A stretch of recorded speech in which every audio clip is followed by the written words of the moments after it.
Physical stress, like I said, if you got something that's,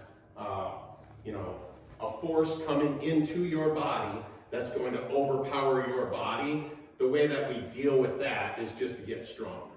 Okay, doing exercise, increasing our oxygen intake, increasing our strength, all those things are actually going to allow your body to overcome those invading forces and balance it out. Okay, so one way to overcome those physical stresses is by exercise.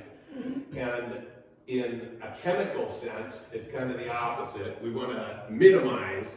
See, with the physical stresses, you expose yourself to controlled physical stresses, and that's how you get your body to adapt and then become stronger.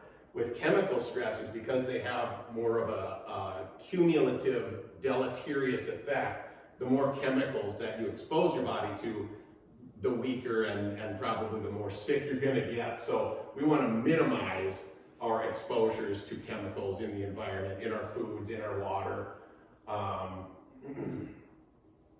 Taking into account things like maybe the acidity of soil and the acidity of certain things, and if we don't have the nutrient density that we once had in our foods, then an easy way to counter that is just to supplement something that's usually a whole food vitamin, so that we have all the cofactors along with those vitamins. So if you get a vitamin in general from a food source, like a vegetable, for example, it's probably already got built into it all the cofactors that your body's going to need to absorb those. Okay, so that's why I like something like a Juice Plus, just as an example, because it's a whole food vitamin that gives your body basically what the concentrated form of vitamins and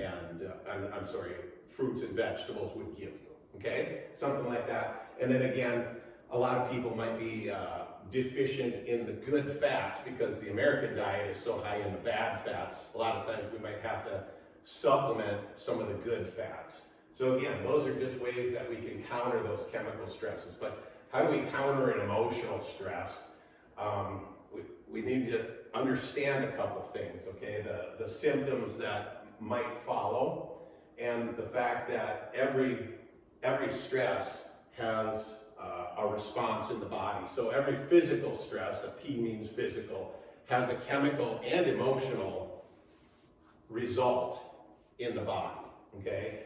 Just like every chemical stress also has a physical and emotional in the body, and every emotional stress has a chemical and physical response in the body. So your body reacts to all stress the same way. We call it the stress response.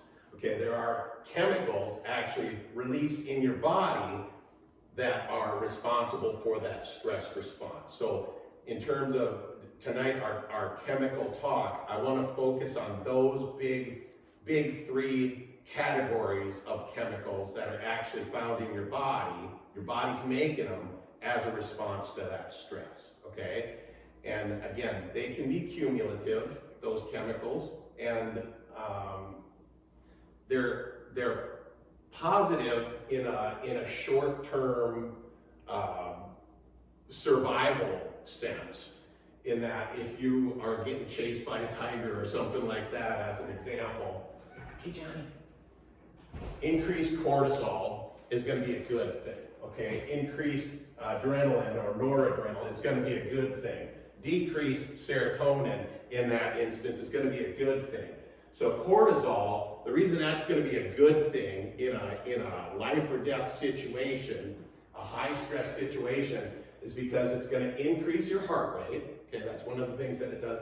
It increases your blood pressure. So vasoconstriction just means it constricts the blood vessels so that there's more oxygen getting out to like the muscles, the brain, what you're going to need to survive that situation, okay? So increase in blood pressure in a short-term survival sense is beneficial. Increase in the fatty acids in your system so that you can use that for clotting and for energy. Again, good in a short-term survival sense. Increasing glucose in your blood system, same thing, because that's a fuel. So if you're gonna have to run to get away from that stress, you want that in your system, you want your body to release that from its storage, okay? And if we release that glucose into the bloodstream, we don't wanna just let insulin spike and grab it and shuttle it right into a muscle or into fat storage. So we want some insulin resistance so that blood sugar is available in our system. It's floating around there for us to use, again, as an energy source to run away from that tiger. And increased clotting factors in case the tiger gets us, okay? We want to be able to clot so that we don't bleed to death, okay? Decreased bone density, that's actually one of the effects of cortisol, is it pulls, the reason it decreases bone density is because it pulls calcium out of bone and puts it into circulation in the bloodstream, okay? And that is one of the clotting factors that we need to clot our blood. So it's beneficial in that sense that bone is a storage for calcium in our body as well, okay? So we can pull it out of the bone when we need it and use it for clotting. We can use it for muscular contraction and relaxation. It's needed there as well. It's needed in our heart for the same thing, for balancing the beating and the relaxing. Okay, that's something that calcium does. So we need it in the bloodstream. We need to have it readily available in the bloodstream in a high stress survival situation. Okay, the problem comes when we've got that going on just continuously in our body and it never shuts down, right? So we're going to talk about that a little bit. But those other chemical the category is called the catecholamines, so that's adrenaline and noradrenaline. And what they do in the body, that again is probably maybe in a short-term sense, having anxiety, increased alertness and stuff like that might be beneficial, in a short term, increased sensory awareness, like, oh crap, there's a tiger following me or whatever. Accelerated aging, again, it doesn't sound like in the short term it's a benefit, but it's just the raising of those chemicals in the body for a short term so that we can survive this scenario, and then supposedly we're supposed to come back down. But again, that decreased bone density is just our body taking calcium out of the bone and putting it into circulation, because that's another thing that the catecholamines do. And then we've got the serotonin, which, again, we want that probably low because that's one of our sleep hormones. We don't want to fall asleep when there's a stress, something waiting to kill us. So we want that mental alertness, and we want, the opposite of that sleep pattern. We want to be alert and ready to run and survive. So in the short term, we can see how these things are beneficial for survival. But like I said, they have a cumulative effect in the body. And nowadays, especially, we're seeing just what they call chronic stress response, where the body gets into this cycle of producing these stress hormones, which then produces more stress, which then produces more stress hormones, which produces more stress. And the symptoms long-term end up being disease processes. So the stress response, remember, we need it to survive, but in the long term, it's probably going to end up being a pathological response. So what those chemicals do, again, if we look at it in terms of the symptoms that your body is going to produce when exposed to these chemicals long term, it's going to increase that heart rate, like we said, increase blood pressure, increase vasoconstriction, and increase clotting. Now, in a chronic sense, if we've got this going on constantly, our heart rate's high, constantly our blood pressure's high, constantly we've got vasoconstriction, constantly we've got elevated clotting factors. The disease process that we're looking at there is what? It's heart disease, okay? Those are all the symptoms of heart disease, but it's the stress response. It's a chronic stress response, and it's the chronic response of cumulative chemical buildup in the body that in most instances it never gets broken down, recycled, it's just a constant feedback loop, okay? So that catecholamines that we talked about, that increased fatty acid production, increased glucose, the cortisol does this too, increase the blood glucose and increase insulin resistance. Again, we kind of explained why it's a good thing short-term survival to have those fatty acids in the bloodstream ready, to have that glucose in the bloodstream ready for access, to down-regulate our sensitivity to insulin so that it just doesn't grab that blood glucose and put it into fat storage right away. It leaves it in the blood so that we can grab it and use it for energy, okay? But again, in a cumulative chronic sense, what are all these symptoms adding up to? Diabetes, okay? And then same thing with the fatigue, the anxiety, the memory. If we want to, survive this moment in time, memory isn't super important. After the fact, memory might be important, but a lot of these chemicals, the serotonin especially, kind of downregulates that, right? Or serotonin does the opposite, but we're downregulating serotonin. So if we've got all those symptoms, the fatigue, the anxiety, the memory and learning and concentration deficiencies, the increased sensory awareness, okay, that irritability, that we're hyper aware of a stress or a potential stress. Again, what's the chronic thing or the chronic condition that we're looking at there? It's depression, it's the anxiety, it's the ADD, ADHD, all of those things, okay? So those are, again, chronic, cumulative stress response. Does that make sense so far? So far, so good? Okay, so we can see how those things develop through that cumulative chronic response over time. So the stressful environment, we would say, is pathological, okay? Something, significantly stressful, the loss of a loved one, being in a stressful relationship or something of that nature, constant traffic and dealing with those things, that's a constant stress on our system.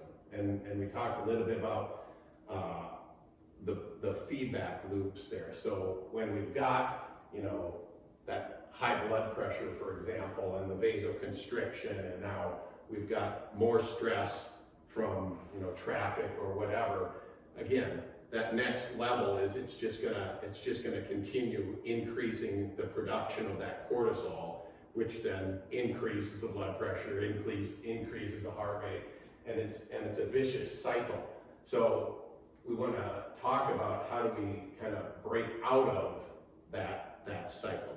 And I think the Above the Atlas series kind of gives us like specific tools that we can use to kind of counterbalance that, much the way exercise would counterbalance the Physical stress coming in, okay? Kind of helps us deal with that stress a little bit better by,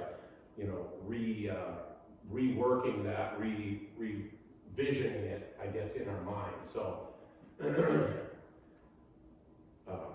Dr. Larson actually said, the unhappy person is the target for any and every illness. It's because that chronic stress response usually downregulates the immune response as well. So, taking control of our inner dialogue. A lot of these things we're not going to go into in depth, but I wanted to go over that stress response and just help you be able to identify that. Okay, if I'm working on, my blood pressure is an issue, or if my blood sugar is an issue, or my attention deficit, all these things. If I have these issues symptomatically, these things are going on, we want to look at what's the root cause of those things. Okay, we can't really remove all stress from our life, but the way that we respond to those stresses and the way that we contextualize them in our heads, that's a benefit to look at. So taking control of our inner dialogue. The tools that we talk about in the Above the Atlas workshop. Prayer, I think, again, when we're talking about the level of consciousness of those fields, okay, prayer is just an immediate way that we can associate ourselves with that higher consciousness, that higher level, okay? So we're gonna talk about the tools of above the Atlas in that workshop, but we do want to look at things that we can do chiropractically and things that will happen in our nervous system when we're exposed to those chronic stress scenarios. Okay, so we know that the stress response, the first response to stress, whether it's a chemical, physical, or emotional, is contraction on a cellular level.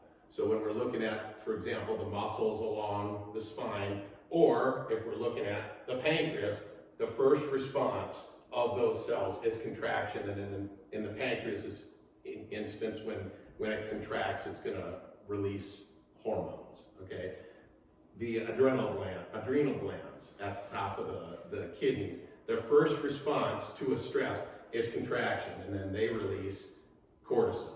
Okay, so there are chemicals that get released upon contraction. Along the spine, in those muscles, it's just when that contraction happens, we're usually looking at how does it affect the alignment there, okay? And in a chronic sense, when there's always that constant tension, it's that over time, cumulatively, that's going to lead to our body probably putting a curve there, try to adjust or adapt to that stress at that level, okay? So, sorry. We know it can affect our spine, and then what happens, we always use the analogy of your body being like a garden, or your body being like a refrigerator, something like that, where, okay, the food is in there, it's being stored. If we cut the power to that, now the food starts going bad. That's the organs, basically. So if we're choking off the power from the sun going out to the plants, or the nutrients from the soil going out to the plants, then the plants and the fruits, we're going to get a lower quality. In our body, when we're choking off the messages going from the brain out to the cells, or if we're deficient in like a nutrient, again, that is, body's using that to make these cells, we get a lower quality tissue, okay? And again, it's cumulative. So generation after generation of poorer quality cells, in, name the organ, your heart, your pancreas, liver, spleen, whatever it is, we're going to end up with a disease process after time under that cumulative chemical stress, okay? We all kind of see that in our heads. It's a cumulative chemical stress over time that's going to lead to that poorer quality tissue, okay? So in chiropractic, we talk about chiropractic hygiene, which is basically eating things like we should be eating, giving our body what it needs to be sufficient rather than deficient, and then making sure that all the messages are getting out where they're supposed to be getting, so that those organs function the way they're supposed to. The body recycles those chemicals when it's supposed to, and breaks them down so that they're not constantly floating around in the system, causing these cumulative stress responses over time. The liver is a big one for this, okay? It breaks down most of the chemicals that are floating around in our system, causing reactions in the body, are broken down in the liver, and then they're kind of recycled, okay? But there's different methylation processes and oxygenation processes that the body will use, that the liver uses primarily to break these things down. And it requires certain vitamins and certain cofactors. So if we're not getting that in our diet, again, if we're deficient, the body isn't going to be breaking those things down. And again, it's a chemical, cumulative, that over time is going to lead to that chronic stress response, those chemicals constantly being in our system and never being broken down. So one of the things that I like about the whole food vitamin supplements, like the Juice Plus, and there's a couple other ones that I like that even you can get off Amazon that are just basically condensed fruits and vegetables. The cruciferous, so the green leafy vegetables, so like